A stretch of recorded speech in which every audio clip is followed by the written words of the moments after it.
Bapak. Jadi kita kan kebagian tentang temanya itu sarana penyebarluasan dalam konteks media massa.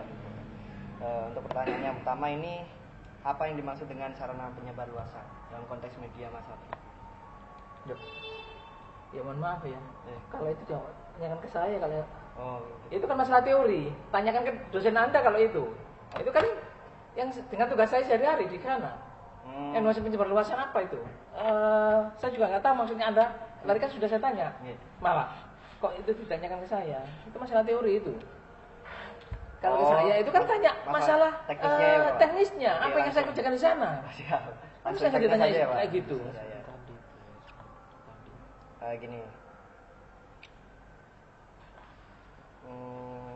Aspek-aspek teknis yang perlu diperhatikan dalam penggunaan perangkat keras untuk menyebar luasannya. Aspek-aspek teknis yang digunakan untuk menyebarkan ini konteksnya kita ngomong koran ya.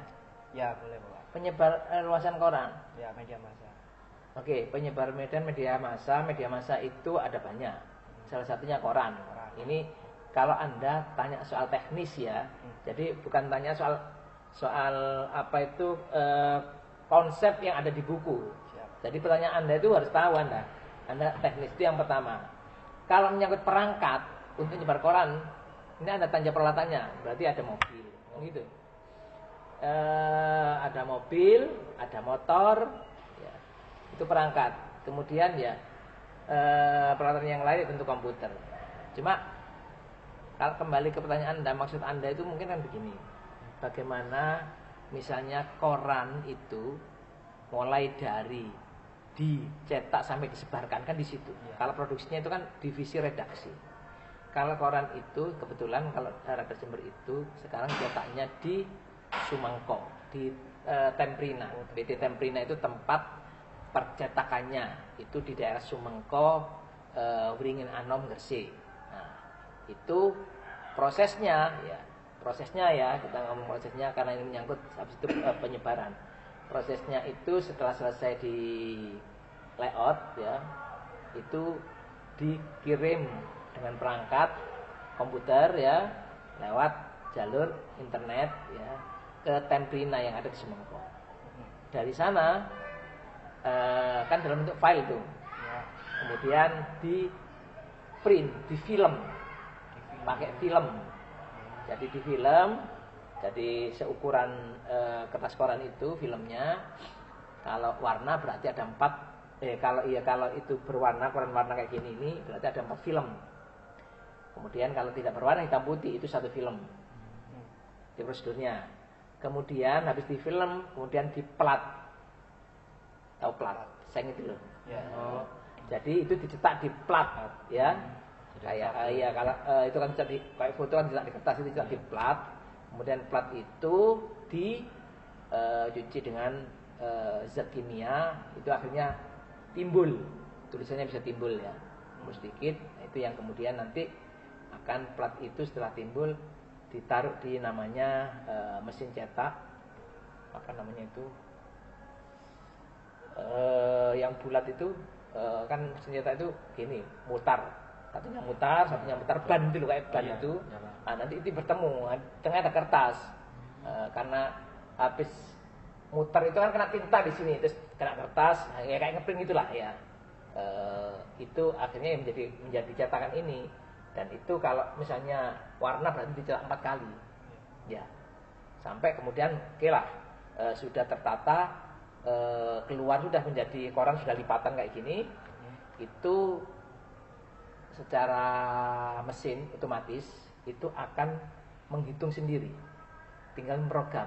Misalnya mau dibuat berapa? Biasanya itu 1 koli. 1 koli itu isinya 150 koran. Ya, koran ya bukan halaman ya. Halamannya itu bisa berubah-ubah. Hari Minggu halamannya rata-rata itu kalau radar itu berapa? Radar itu 8 tambah Jawa Pos atau Bireko, apalah halaman itu. Itu setelah jadi koran itu baru, nah Anda ngomong distribusi di situ. Halamannya beda-beda. Halamannya ini 12 ditambah 8. Berarti 20 halaman rata-rata ya, rata-rata. Bisa berubah. Nah, setelah itu baru ini ngomong Anda penyebaran. Diangkut oleh mobil. Kebetulan kita armadanya sendiri. Kalau dulu ditangani oleh JP Mandiri, perusahaan ekspedisi anak perusahaannya Jawa Pos. Ya, itu yang membawa ke agen-agen. Jadi dari sana misalnya ya, dari Sumengko itu, dari Tembrina dibawa ke Jember, ya. Kan wilayahnya tidak Jember, Lumajang, Bondowoso. Bawa dengan mobil, ada 2 mobil yang gantian satu ya. Tapi kita punya 2 armada, radar maksudnya. Itu yang Lumajang diturunkan di Wonorejo, di dekat terminal itu. Di situ sudah ada yang ngambil lagi beberapa ojek mitranya radar Jember untuk dibawa ke agen koran. Paham ya? Agen koran ini kemudian diskusikan, kalau ada punya sub agen ya berarti disalurkan ke sub agennya. Ada yang langsung ke pelanggan dari agen itu, ada juga yang langsung ke pengasong yang jual eceran di stopan itu. Begitu juga yang di sini, dari Lumajang terus turun Tanggul kemudian ada Rambi sini. Rambi ini juga menyebar lagi. Tanggul itu juga menyebar. Ada yang turun di Tanggul, diangkut lagi sama ojek sampai ke mana, Jombang, mana tuh sebelahnya Jombang, Gumuk Mas segala itu, Kencong ya itu. Begitu juga yang sini sampai ke apa? Iya, ke Balung betul. Ke Balung, kemudian ke apa yang ada di Rapak itu? Ambulu. Nah, begitu juga yang sini. Kota banyak kan, kota agen-agennya sampai ke Mayang, sudah terakhir di Mayang sampai Bondowoso. Iya, wilayah kan sendiri Bondowoso. Itu juga beda armada itu. Iya, kalau Bondowoso itu Bondowoso itu diambil sama ojek apa? Diantar kayaknya. Diantar pakai mobil yang dari Templin tadi. Lupa saya. Iya, diantar kayaknya. Bondowoso baru di Bondowoso sana ada agen yang sudah nunggu. Sama di kantor radar sebelum subuh itu sudah beberapa agen nunggu. Itu prosedurnya dan peralatan. Untuk nama peralatannya Pak, perangkat. Jadi tadi apa saja? Mobil, terus yang itu Pak, nyetaknya itu. Nyetak berarti pakai mesin cetak apa mereknya tahu mereknya apa kapal mereknya gitu berarti. Iya, jadi prosesnya ya tadi Ustaz langsung mobil, mesin cetak, motor. Mesin cetak, motor, komputer, bingung layout itu di sana kan diterima oleh komputer, Riwan. Kemudian istilah-istilah sampean kalau dulu ada istilah dimontase. Montase itu diatur lagi file di sana itu kadang ada file yang nggak bisa dibuka. Cross check sini, ini file nggak bisa dibuka, kiriman meneh. Itu ada yang ini nggak keluar ini, dibuka fotonya ada satu yang hilang, nggak muncul. Kayak gitu itu proses teknisnya seperti itu, rumit itu. Istilah-istilahnya saya pikir Anda nggak belum tentu paham setelah montase terus aku ayo ke apa loh. Semacam cross check itu Pak. Apa? Di cross check itu, cross check ulang. Ya, kalau komputer datang, tapi yang montase itu nata ya. Jadi sebelum ketika di print dalam bentuk di print ini ya misalnya atau masih dicek sebelum di print itu kadang-kadang nggak keluar foto salah satu foto kan, karena bisa nggak match programnya ada seperti itu, apalagi komputer baru sering begitu, makanya disesuaikan terus ditelepon ditunggu rekan di sini tuh jangan pulang dulu meskipun sudah selesai harapnya. Terus apa lagi? Terus bagaimana perangkat keras mempengaruhi kualitas penyebarluasan konten dari perangkat luasnya ini? Ya semakin perangkat keras itu kan kayak mesin cetak. Ya. Kalau mesin cetaknya baru, kemudian yang mengoperasikan juga profesional, kemudian juga itu banyak sih faktor ya. Bisa mesin cetak, bisa juga kertas, bisa juga quality controlnya, quality control orang yang kontrol. Misalnya kalau habis kertasnya putus. Kertas itu kan gelondongan. Kertasnya putus ya, itu kan nyambung balik lagi. Itu buang sampai beberapa eksemplar. Karena cetak pertama itu biasanya nggak bagus. Ada yang jembret misalnya, kayak misalnya lama mesin print nggak pernah dipakai itu loh. Tuh, atau mesin print baru diisi tinta. Kadang-kadang jembret seperti itulah gambarannya. Apa pertanyaanmu? Kualitasnya. Kualitas. Apa? Ya itu yang mempengaruhi adalah mesin cetak.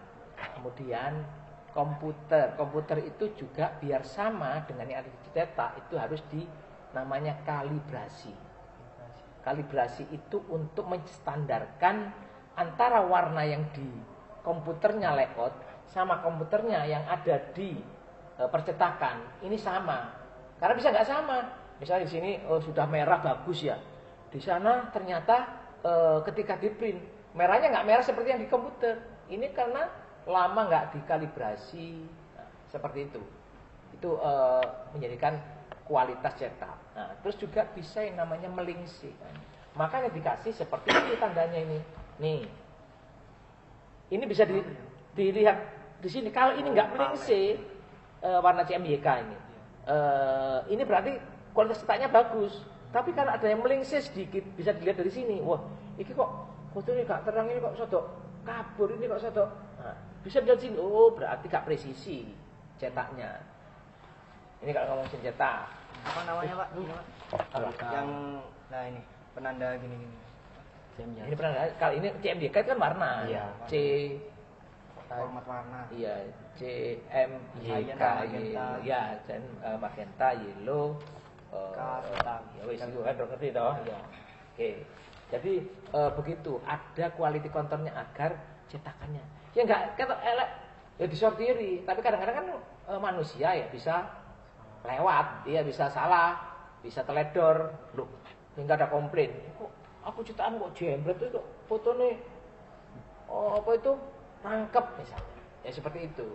Jadi salah satunya selain peralatan itu juga quality control. Apa lagi? Untung nggak koran. Ini udah menjadi. Yang lain ada lagi? Anjar. Saya, Pak. Iya, Langsung ini ya, Pak. Gak apa-apa. Iya, nggak apa-apa. Nah, menurut Bapak ini pengantar manajemen media massa ini dari masa ke masa itu seperti apa, Pak? Apa? Pengantar manajemen media massa. Tanya kak pengantar ya. Tanya sejarahnya. Sejarahnya ya. Sejarahnya radar itu lahir tahun 99, tepatnya tanggal 16 atau 17? 16 Juli. 16 Juli tahun 99. Itu kenapa ada radar? Karena saat itu ada perubahan otonomi daerah. Otonomi daerah ditandai setelah Orde Baru runtuh ya. Kan pemerintahan bupati dipilih oleh rakyat. Pak dulu kan enggak dipilih oleh dewan kan, bahkan yang pusat cawe-cawe. Nah, kemudian melihat seperti itu, yang namanya Pak Dahlan antisipasi, wah berarti daerah makin kuat, maka dirikan radar-radar. Pak Dahlan ini siapa? Pak Dahlan ini CEO-nya Jawa Pos sama dulu, Pak Dahlan Iskan, CEO-nya Jawa Pos. Nah ini kemudian tahun 99 ada 7 radar. Seven Red cari sendiri nanti di saya nggak apa. Seven Red itu salah satunya termasuk radar Jember, radar Kediri, radar Malang, Malang nggak mungkin. Jember, Kediri, Bromo, Probolinggo, pokoknya ada 7. Anda searching di internet Seven Red gitu nanti 7 rad itu tulisannya radar. Itu radar yang pertama yang berdiri hampir waktunya bersamaan tahun 99, selisihnya hanya hari. Nah, kemudian berkembang sekarang menjadi 20 atau 19 ya. 20 radar ya. Yang langsung di bawah Jawa Pos. Kan ada banyak di luar Kalimantan namanya juga beda-beda.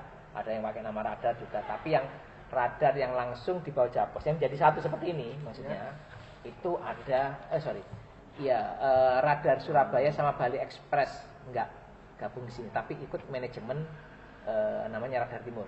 Di Jawa Pos itu ada yang namanya, di bawah Jawa Pos itu ada perusahaan namanya Jawa Pos Radar.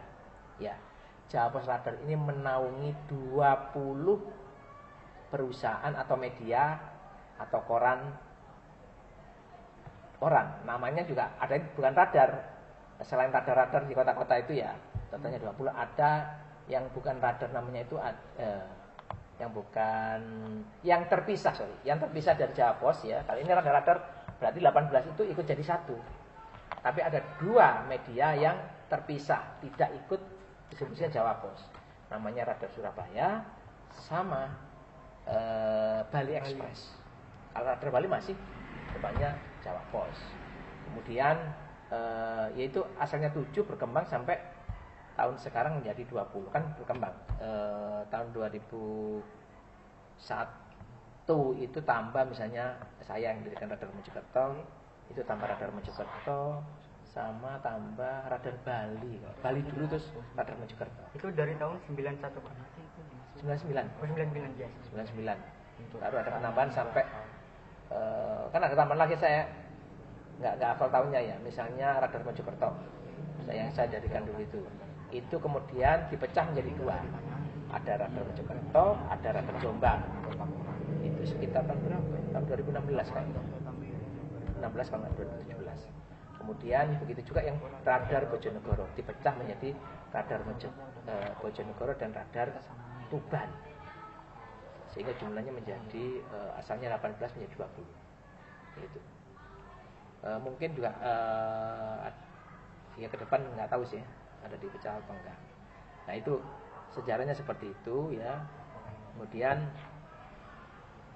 apa sejarahnya lagi yang dari sisi apanya? Halamannya berbeda-beda. Tergantung, pernah juga ukurannya tiap koran tapi mengecil. Itu tahun berapa itu? Pas sekitar 2021 kalau nggak salah, 2021. Terus balik lagi ke ukuran koran. Terus apa lagi? Nah, bagaimana media massa ini menghadapi persaingan di pasar yang semakin kompetitif dan global? Jadi banyak media cetak itu yang sudah collab, mati. Tapi di grupnya Jawa Pos itu masih banyak yang hidup. Termasuk yang di Jawa Timur tidak ada satupun yang mati. Ini yang langsung di bawah JPR itu. Ya. Tapi kalau yang di luar Jawa itu ada juga, saya nggak hafal satu-satu. Nah, untuk mempertahankan seperti itu ya, memang bukan sesuatu yang mudah. Salah satunya adalah inovasi. Inovasi itu masing-masing radar diberi kesempatan untuk melakukan inovasi sendiri. Karena masing-masing radar ini sudah perusahaan sendiri, PT sendiri. Bukan ikut PT Jawa Pos atau Jawa Pos Radar. Tapi misalnya Radar Jember ini yang cetak itu namanya PT Jember Intermedia Pers. Ya. Kalau yang bawai online itu juga perusahaan sendiri, namanya PT Jember Intermedia Digital. Nah, itu hidup lah. Salah satunya selain apa itu orang disertasi saya itu. Salah satunya inovasi. Inovasi itu macam-macam ya. Misalnya ini nggak ada, ini nggak ada. Misalnya supaya tidak kalah dengan media televisi misalnya. Ini radar itu bisa juga mengeluarkan video. Bisa mengeluarkan video. Nah, berita biasanya ada berita, kali itu kan tidak semua, tidak selalu ya. Itu dikasih barcode. Ini kalau itu dari hari ini barcode itu misalnya berita ini dikasih barcode, ternyata berita yang ada gambarnya, berita yang misalnya berita peristiwa kayak kemarin itu berita misalnya ada orang yang mencabuli di Kaliwates. Di Kaliwates itu, nah itu kan ada beritanya, kan ada videonya di IG-nya radar itu banyak ternyata yang nge-lag gitu. Nah, itu dipasang sehingga kalau Anda tinggal nyekan barcode, sudah melihat orang berbondong-bondong ngurumuni orang yang pelakunya itu yang mau ngajar, kemudian dibawa ke kantor polisi, kayak begitu. Begitu juga kalau misalnya pertanian, misalnya tempat wisata ya dikasih barcode seperti itu. Bahkan iklan juga banyak yang dikasih seperti itu. Nah, itu salah satunya untuk menarik. Bahkan ada yang namanya teknologi IR, AR tulisannya. Apa singkatannya? Augmented reality. Itu kayak Anda tahu uang 75.000? Berapa, Pak? Uang 75.000 itu kalau Anda scan itu langsung muncul Indonesia Raya seperti itu. Dan itu radar sudah melakukan tahun berapa itu? 2020 19 ya. Lupa saya. 2019 mungkin sebelum pandemi. Jadi kita misalnya pas hari 17 Agustus masing-masing pejabat itu di video ya. Kemudian suruh mengucapkan selamat 17 Agustus, beri semangat, beri motivasi. Ya. Ada videonya kan? Nah, kemudian di sini ada di berita ini, kita misalnya setengah halaman ini ada gambar misalnya gambarnya siapa? Kapolres, gambarnya bupati, gambarnya kepala PN misalnya. Itu sama handphone diginikan, tapi handphonenya harus ada aplikasi AR itu tadi. Sehingga langsung keluar ngomong iya, hidup, video hidup. Ya kayak anu lah, kayak barcode, tapi teknologinya lebih lebih canggih. Nah, itu nah kan orang yang ya mungkin ya kayak koran-koran yang di lokal-lokal itu melakukan kayak gitu. Orang sehingga penasaran pengen tahu, itu salah satu. Belum lagi upaya yang lain. Bagaimana semuanya serba digital misalnya. Ketika nggarap tidak harus di kantor. Meskipun media cetak. Kemudian termasuk jam deadline-nya. Kemudian juga memelihara karena koran ini kan offline-nya betul tambah turun karena pembaca juga mulai beralih ke digital. Iya, ke online. Nah, tetapi meskipun begitu, pendapatan, omset tidak boleh turun. Nah, ini yang menyebabkan hidup. Kenapa koran banyak yang mati? Karena dia tidak melakukan itu. Sehingga orang kalah di media online, gak perlu langganan media cetak misalnya, cukup online apa namanya gratisan misalnya. Nah, kita juga sekarang juga lagi membuat meskipun sudah punya website ya, kami website karena kerjasama dengan pihak lain, dengan Promedia ya, yang itu ada sharing iklan, ada sharing apalagi itu iklan macam-macam ya, ada sharing apa sekarang itu kan banyak clickbait, apalagi itu yang dari AdSense itu kan juga menghasilkan. Itu kan kerjasama dengan Promedia karena Promedia ini salah satu perusahaan di bawah Google, sehingga itu kita harapkan bisa menyuplai omset. Tapi ada juga sesuatu karena radar ini tidak, nah ini biar tahu. Jadi juga ada ini juga inovasi ya, yang juga banyak orang tidak tahu. Inovasi kalau produknya di sini cuma 4 halaman, tetapi yang online bukan online, namanya e-paper. Ada e-paper, ada e-koran. E-paper itu ini misalnya. Itu tidak hanya di sini kan cuma 4 halaman. Di sini enggak, ini e-paper yang edisi hari ini. Selikur ya. Ini. Nah, ini kita proses nanti juga akan langganan orang-orang. Nah, misalnya ini. Nah, ini tampilannya. Ya ada kan di sini. Nah, ini yang e-koran e-paper baru nanti setelah ini ada korannya. Nah, ini. Ini belum ini. Iya, ini yang jadi PDF. Nah, ini karena programnya aja. Makanya kayak saya katakan tadi, ini kadang-kadang nggak keluar kayak foto-foto kayak gini. Oh iya. Karena nggak match anunya. Ini programnya ini sama PDF ya. Iya, formatnya nggak keluar. Nah, ini baru halaman kedua keluar yang tidak berwarna ini. Nah, ini kan hari ini nih. Koran hari ini. Seharusnya ini yang nggak ada gambarnya tuh ini. Nah, ini yang halaman kedua. Ini. Jadi ada tambahan di depan ya. Ini yang makanya yang langganan nanti, yang langganan e-paper dapat ini, dapat tambahan. Nah, ini kan. Oh iya. Ini juga. Nah, ini. Itu dalam bentuk aplikasi tuh, Pak, e-paper. Bukan. Kalau ini di PDF kan, cuma ditambahi. Ada depan nih. Tapi nanti aplikasi, pakai aplikasi. Sekarang aplikasi ini sudah mungkin ya sekarang udah dipresentasikan, di trial, dicoba. Untuk buka ini hanya baca berita misalnya ini nanti kan kayak online itu hanya bisa baca alinea pertama toh. Klik selanjutnya misalnya untuk baca lebih lanjut klik, Anda curi berlangganan. Gitu. Berarti pertama dia nggak Iya, pertama bisa baca judul sama alinea pertama. Ingin selanjutnya itu salah baca satu. selanjutnya. Banyak produknya yang lain, fitur-fiturnya yang lain di situ. Ada video juga. Nah, nih, yang terakhir kayak gitu. Bikin orang kepo dulu. Itu. Apalagi? Nah ini Pak, balik ke perangkat kerasnya lagi Pak. Jadi kalau misalnya dari perangkat kerasnya itu mengalami gangguan gitu, ada kegagalan gitu, implikasinya gimana? Oke, itu implikasinya cukup besar ya. Jadi koran itu kan ada masa deadline. Deadline-nya itu setelah kita cetak, tidak lagi cetak di sini, radar maksudnya, tapi cetak di Surabaya, deadline-nya maju. Jam 8 sudah harus selesai.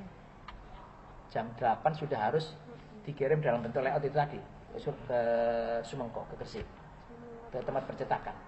Lah, kalau itu terlambat, apalagi kalau kadang-kadang kayak misalnya Jawa Pos radar edisi tanggal 9 September itu kan nyetaknya itu karena ada event di Lumajang, nyetaknya itu banyak, mungkin 10 kali lipat. Iya, 10 kali lipat dari edisi biasanya. Lah, kalau ada yang trouble, karena yang cetak itu kan tidak hanya radar sini aja, tapi ada radar yang lain, kota yang lain. Belum lagi Jawa Posnya. Ada terlambat misalnya, biasanya kan sudah dijami sana. Kalau lebih dari jam misalnya 10, ini akan ditinggal. Kalau terlambat, nyetak yang dulu. Jadi yang jauh didahulukan dulu. Jember ini yang jauh, yang cetak pertama. Jember, Pacitan misalnya, itu kan jauh-jauh. Itu, nah, kalau misalnya cetak, maka konsekuensinya ada terlambat, termasuk datang yang sini dari cetaknya. Belum lagi ketika distribusi ini terganggu oleh macet. Misalnya yang sering di Malasan, di Ranuyoso, ya, itu kalau malam atau dini hari kan sering macet di situ. Itu kadang-kadang menghambat. Itu sehingga pengaruhnya ke kedatangan koran. Nah, orang kalau terus korannya datang siang, ya kan malas langganan kemudian dapat pagi, apalagi koran itu kan misalnya kalau ada sama beritanya dengan online kan duluan online. Tetapi ya di koran supaya beda dengan online biasanya lebih panjang ulasannya. Itu termasuk juga strategi supaya orang tidak semuanya beralih ke online. Oh gitu. Ya, Biar koran nggak mati ya Pak. ya, salah satu trik supaya koran nggak mati. Belum lagi disertai dengan event-event itu, berbagai macam event untuk menarik orang, event terus diberitakan. Itu iklan juga ada, iklan bundling namanya. Iklan di media cetak sama iklan di online-nya. Jadi satu bisa berbeda juga isinya, tergantung kesepakatannya. Itu salah satu supaya tidak mati, dan itu namanya konvergensi. Mengintegrasikan, memadukan media cetak dengan media online, dengan media sosial, itu namanya konvergensi. Dan itu sebagian juga dilakukan, tapi ya oleh media yang lain. Tapi kan banyak yang mati, yang koran. Ada yang dari koran berubah dengan online, jadi media online saja. Karena media online kan tidak terlalu tinggi biayanya. Kalau ini kan tinggi, koran ini ada biaya cetak, ada biaya distribusi, apalagi jauh. Itu yang bedakan. Ayo, lagi ya, saya mau ngejar cepat. Mengapa manajemen dibutuhkan dalam proses pengelolaan media massa, dan kenapa manajemen media ini penting bagi sebuah perusahaan? Ya, sebenarnya tentang konsep ya. Manajemen itu ya mesti semua pengelola, manajemen kan mengelola. Semuanya itu harus dikelola, dan mengelola juga ada standarnya, ada aturan mainnya, ada SOP-nya kalau di perusahaan itu. Nah, ya mesti penting. Kenapa itu dilakukan? Kalau nggak seperti itu, podo konjekal duit, nggak ada atur, ya buyar, cepat entek. Ya itu tadi cepat kolab. Termasuk manajemennya, kalau manajemennya tidak bisa antara, kan manajemen itu biasanya di koran itu ada yang namanya planning ya. Jadi perencanaan untuk tahun depan kita mesti Oktober itu sudah membuat planning tahun depan.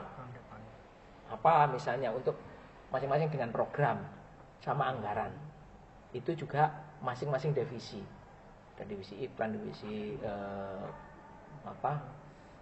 divisi keuangan, divisi redaksi, divisi pemasaran koran, divisi digital, ya. Itu semuanya membuat program.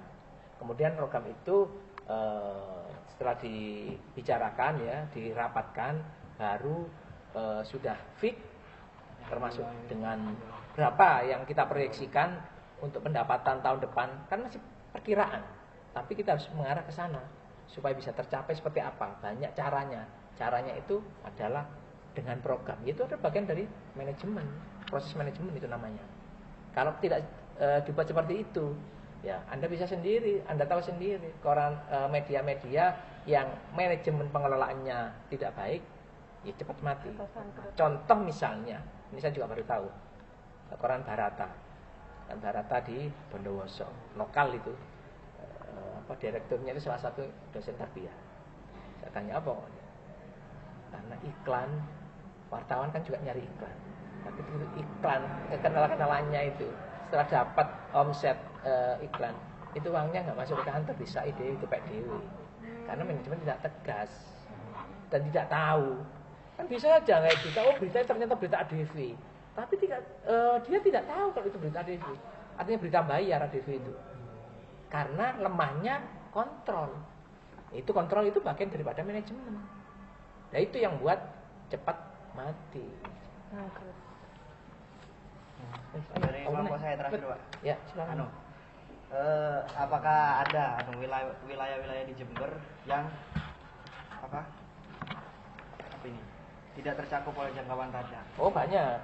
Yang di pinggiran. Tantangan khusus dalam penyebar luasan radar ini. Tantangan khusus kalau wilayah tadi ya wilayah pinggiran. Sekarang semakin tidak tertangani. Kenapa? Selain persoalan masalah digital ya, orang kan banyak berubah itu, sehingga hanya pelanggan yang merotoli ya. Yang kedua, ini agen-agen juga, agen-agen, sehingga karena agen-agen itu yang merotol ya, ini terutama agen di pinggiran. Karena agen itu kan juga perhitungan. Loh kalau misalnya pelanggannya, misalnya di Jelbuk misalnya, di Jelbuk daerah pinggir, itu yang langganan hanya 5 orang atau 10 orang misalnya, ongkos ke sana dibandingkan harga korannya, ini kan bisa rugi. Ya kan orang mesti perhitungan profit kan, kayak gitu. Ya itu faktornya. Apalagi sudah mulai banyak yang banyak yang yang berkurang.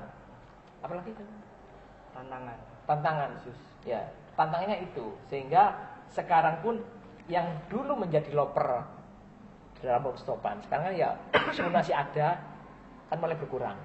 Mereka lebih memilih jadi Gojek, beralih ke sana, karena mungkin dari penghasilan dibandingkan jualan koran itu, mungkin satu koran itu labanya maksimal 3.000 satu koran, maksimal sudah itu. Gojek iso anu bolak-balik koran sik manas, belum tentu ana wong tuku misalnya, yaitu tantangannya di situ. Maka semakin ini kan masuk namanya era disrupsi digital ya, di mana kita itu kalah oleh teknologi informasi yang berkembang cepat. Kalau itu tidak diimbangi dengan inovasi itu tadi, maka cepat matinya. Ya banyak, bahkan koran-koran yang besar, Suara Pembaruan, kemudian Merdeka, Semarang, terus itu kan banyak yang mati. Oke. Pinter-pinter konvergensi gitu. Kalau konvergensi itu kan hanya penyatuan, yaitu penyatuan itu salah satu ya penyelamat. Tetapi kalau dia tetap tidak punya daya kreativitas, ya bodoh mati. Jadi meskipun melakukan konvergensi, ya sekarang media online, tapi nggak ada iklannya. Jangan iklan ke Google kan belum tentu bisa. Google kan juga melihat algoritmanya. Ini yang sering dibaca karena tulisannya api, ya beritanya bagus, otomatis sama Google dipasang. Makanya Radar juga kerjasama dengan perusahaan yang itu berfungsi sama Google, namanya Promedia. Kalau nggak kerjasama seperti itu, dan Promedia nggak mau semuanya media online kerjasama. Banyak media online yang tidak tidak kredibel. Kelewat aku. Ya.